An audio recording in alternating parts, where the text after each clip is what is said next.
Six strikes in 25 minutes. Look at this guy, look at this guy.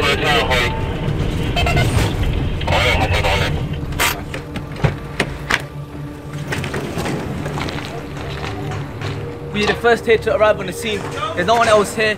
We're worried about another strike coming. They're already saying there's a plane in the sky.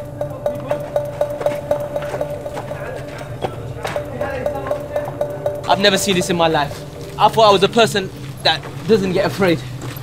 Wallahi, today I'm feeling it. المشكلة هون الضربة الثانية.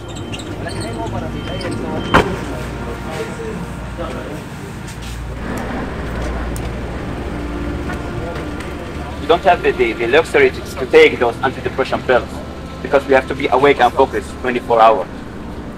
So honestly, I don't know how you do it. I don't know how you do it. I mean, me every day, I think I've seen everything, and then I see something else happen. Look, that. Get that kid. What? That kid. Get your camera. Look all the children coming in. This is real, guys. أعوذ بالله من الشيطان الرجيم.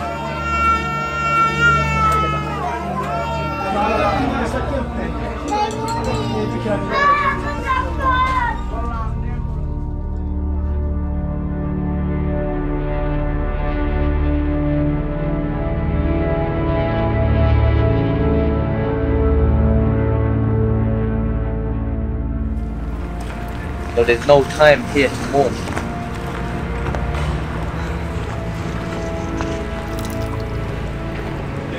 An increasing number of British Muslims are coming here to Syria across the Turkish border, despite warnings from the British government not to do so. Some are coming to fight jihad. Others say they're here to support the cause with humanitarian assistance. 27-year-old activist from Essex, Tauqir Sharif, has been working as an ambulance driver in rebel-held parts of Aleppo.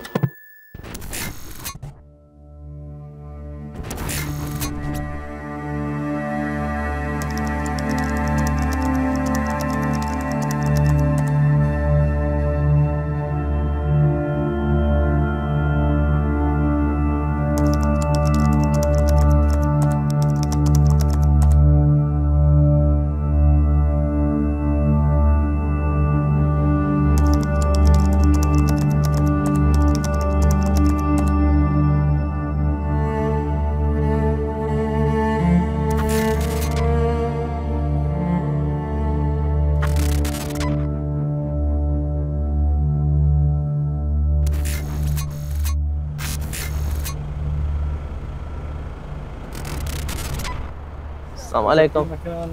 السلام عليكم، أهلين.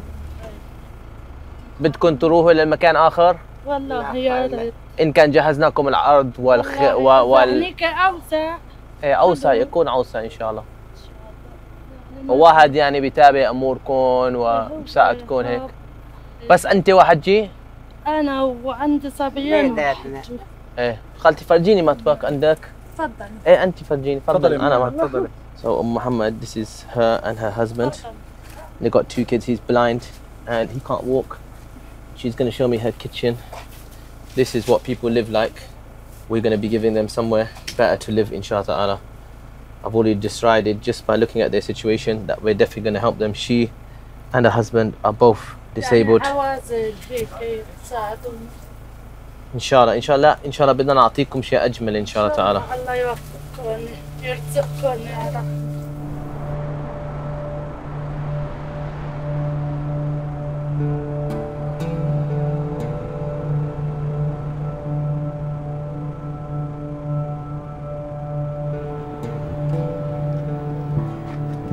I'm like 3 personalities. Tauqir, mummy's boy. And then I'm Tox, the East Londoner, adrenaline junkie. And then I'm Abu Hussam, the head of an organization responsible for thousands of people every month. Assalamu alaikum wa rahmatullah. السلام عليكم ورحمة الله.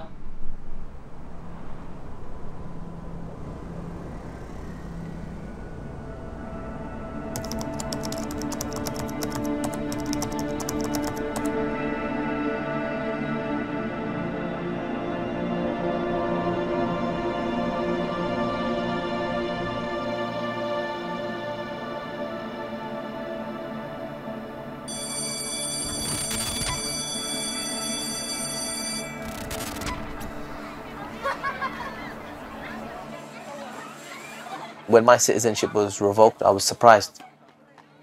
My dad called me up and he was like, look, I've got to tell you something. When you hear that news, it hits you.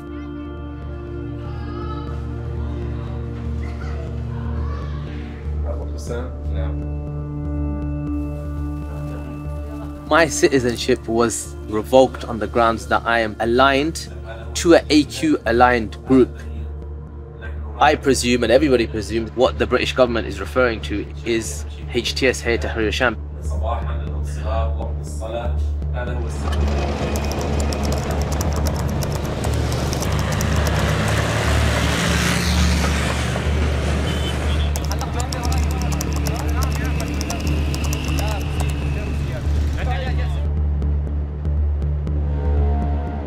HTS is a group that is prescribed terror organization. Their leader Abu Muhammad Jawlani was part of Al-Kaidom, and then they became aligned to Al-Kaidom. I understand where the British government is coming from, but I'm not a fighter. I'm innocent until proven guilty.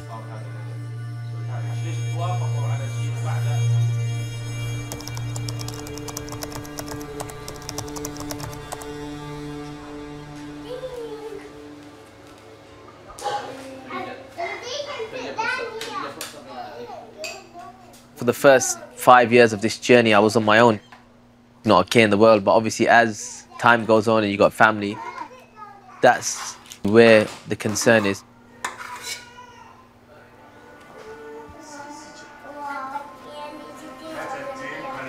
Yeah, let everyone come. Oh, he's home. Come eat.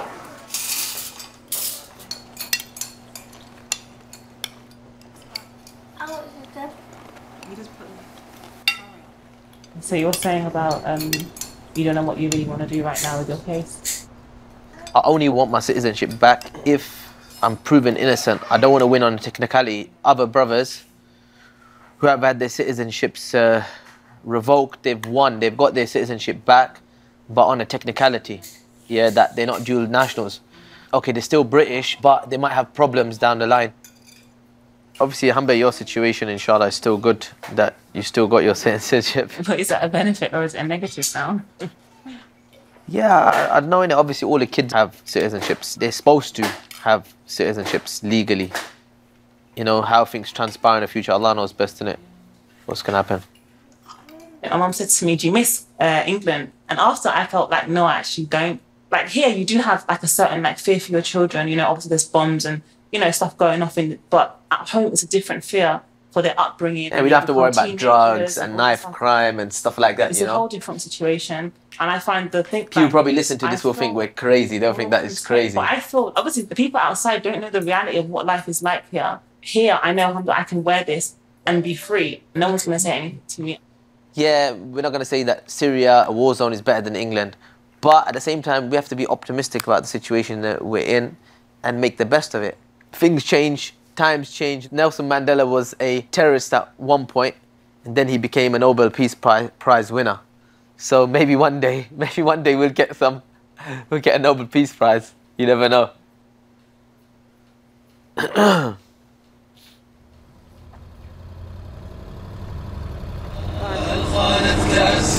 Assalamu alaikum. Thursday, the 3rd of January 2013. We're driving through the Turkish mountains, not too far from Ankara, and we're heading towards Syria, inshallah ta'ala. Just got into Syria. Brothers are jumping on a truck. north of Aleppo. I better get on before he runs away. Entering Syria, first deliver ready, inshallah. MashaAllah, people are happy to see us. Assalamu alaikum. If you look in the distance, Issue Safety, Free Syria. Lights, camera, action. Okay, good. Just explain one quick thing and we're done. Just stand right over here and just say, we purchased this land and we've been working non-stop to try to get it going. It's not easy here. We have some language problems and all, but alhamdulillah, we're getting some stuff done. Something along those lines. Tauqir lives near the Turkish border with his British wife Raquel, who's 21. Raquel says she was keen to travel to Syria with him, despite the dangers.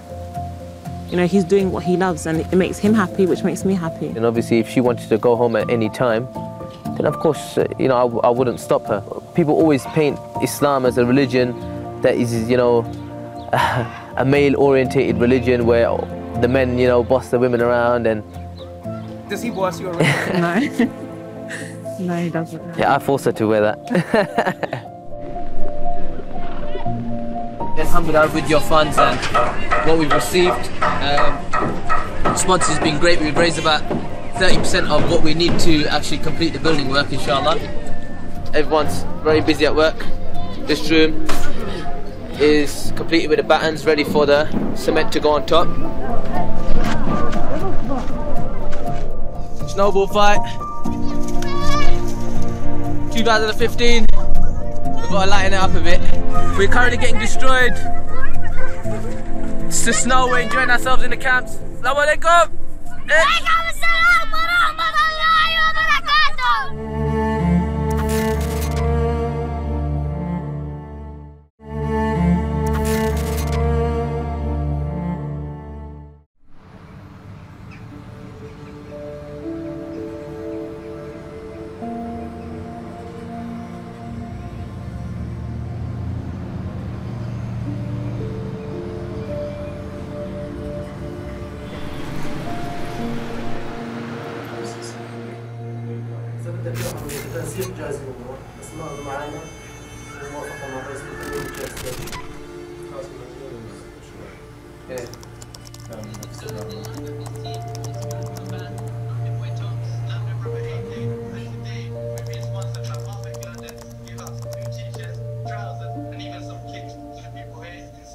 Charity is not all about just giving stuff out, but it's about giving people a unique experience. ليش أنت لا تروح تصورهم ويشوف شلون يعني الرد فعل منهم؟ هون احنا مثلا المشروع دار الارقام هون نحن سنكفل بكل شيء، نحن نقول التكاليف الطبي والى اخره، وهذا شقتكم اهلا وسهلا، ما عندكم كهرباء مجانا، مي مجانا، هيك شغلات. طيب انا اليوم التوزيع منطقه من الدرج انتقل على الكرسي، تصور هيك الشارع عشان جاي عشان ما ننزل والشام مساحه. انا فكرت انه بس كرسي. Within the British Muslim community, we were maybe the first people to start doing aid work and putting it out on social media and stuff like that. That was really something new. انت شو الكاميرا استخدم؟ اوكي. ايوه هذا الجيش فوق. كويس. When we start producing, inshallah. I'm saying we're producing right now, bro. Marbek video, man. Is Marbek video on yet? No. Come on, get Marbek video up, man. Let's do it. You want me to re-edit it? You have to re-edit, bro. Yeah, but I've been in filming process with tweaking it, giving that a little break.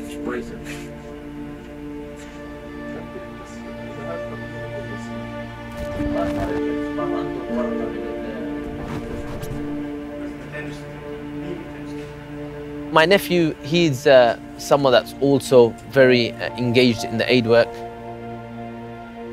And for my nephew to be here doing something with a purpose is something that I can only encourage.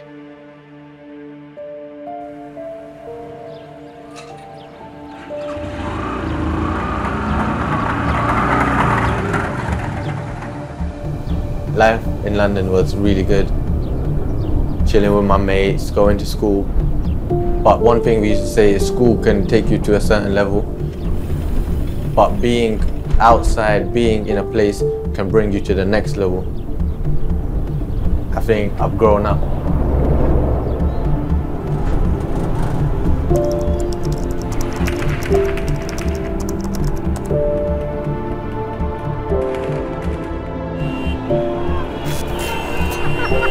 So we're here at the border. We can hear shots firing right now. There are so many people still left to go in. I'm gonna flip the camera. You're gonna see how many people are already inside there. I'm not sure if I'm gonna go in or not because I don't want to get arrested. Obviously, I'll get deported back to the UK, or I might even get shot.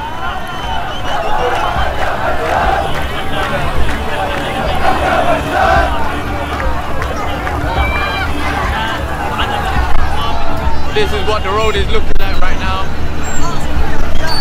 They're really, really upset. They're saying that obviously we expected more. You can hear the firing getting louder. I actually see people turning around right now.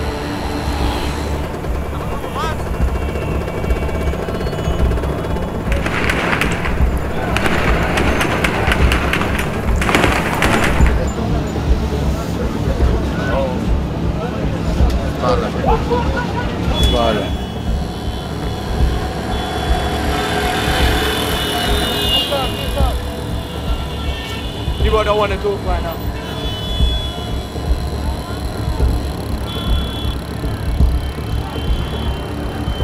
شو بدك تحكي؟ أي شيء. بخ علينا مسيل للدموع.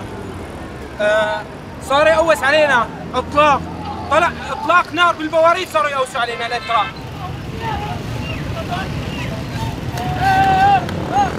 والله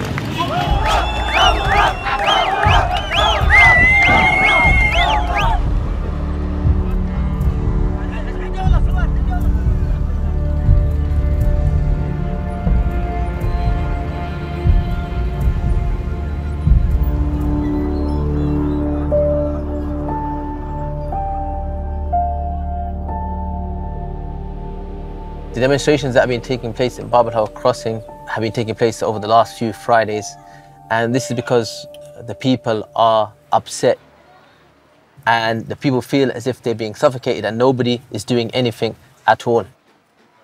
Of course, I was worried about what implications that would have for Raquel and my children, and that's when I started to seek legal advice and try and see what I could do.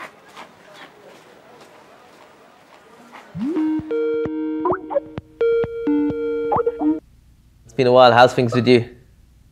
Yeah, not bad, thanks. How things over there? Yeah, good. Sorry, man. I heard you've been really busy. Yeah, so I mean, a big case started tomorrow. It's taking up all my time. Yeah. The way I see it is that if I'm ruled guilty, then that's basically going to be worse for me than obviously being deprived. Yeah, you go through a process and you end up with a judge looking at all the information and saying, yeah, I believe the Home Office when the Home Office say these things about Tox. That just is more significant than just the Home Office having... I think also in terms of other countries, like now I've been deprived unfairly, but if it's a legal judgment, that might make it worse. I don't really know what Britain's coordination is with other countries, etc. There's never been a warrant for your arrest as far as we know. It's not a criminal judgment, so it's not like you'd become a fugitive or something. But what it might do is, you can imagine, depending on the country that you found yourself in, a judgment like that could be used in evidence against you in another country. Yeah. It couldn't be in the UK, but it would come back to the UK. But in a different country it could. Well, yeah. Fair enough. No, it is risky. It's not a nothing to lose thing. If you do lose, it does have consequences. All right, thanks a lot, man. Thank you so much for your time. No worries. Sorry I've been so unavailable, but just give me a call or a message or something if anything else you want. No worries, man. I really appreciate it. No problems. Thanks a lot, man. Take care. All right. Bye. Bye.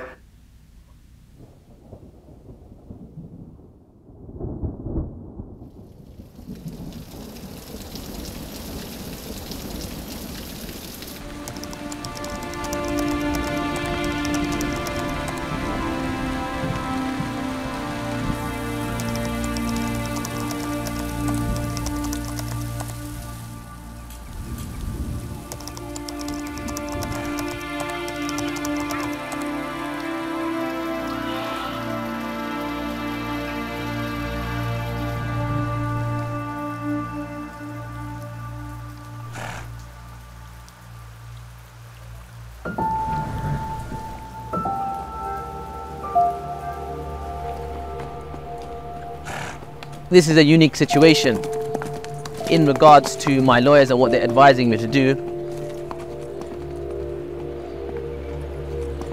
For me, more important than the citizenship is to be proven innocent.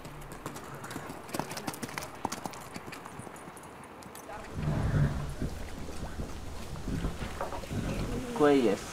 وين لسه ما خلصنا. تعال خالد وحمودة تعالوا مع بعض.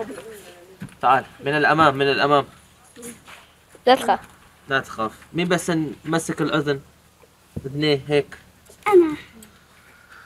شوف تعال. تعال حمودي خوي خاف حمودي. ايه كويس. لا تخاف حمود.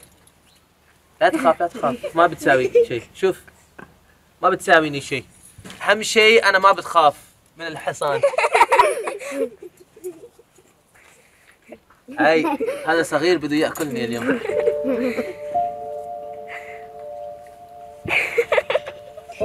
هاي اخذ طافيتي. I'm very thankful for the upbringing that I've had in the UK. But at the same time, I don't think I could go back to England and have a normal 9 to 5 anymore. It's about a bigger purpose and educating our children in a way that, yeah, they can, you know, have a purpose too. They can skip the 20 years of confusion that I had.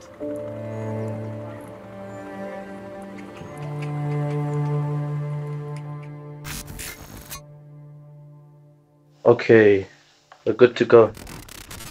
Zeba, anything to say before we leave to the people of Gaza? Hurry up, man. Long live Gaza. Okay, excellent. Money's ready. Money on the table. Inshallah, we're going to take this cash with us. Brothers at the back. This is our baby that we're going to be embarking 3,000 miles in. Everyone just getting it ready, putting the aid in there. The alcohol session before the trip to Gaza. Alcohol is here, yeah, to see. Seriously, 0.06%. Yeah, that's right. Let's pop it again. Did you know? Can you film the people over here? No, not me. Give us a wave. What's that? Oh. Are you ready? Are you ready for this? Yeah. You want to get me arrested? You want to get me arrested? In my younger day, I went through a period in my life where I got involved with some of the wrong people who I thought were my friends, and ended up getting stabbed. I started to look into religion and stuff. You know, I felt like there was something missing. I was able to go on an aid convoy to the Gaza Strip. That was a turning point in my life. That's one of the reasons why maybe I'm here.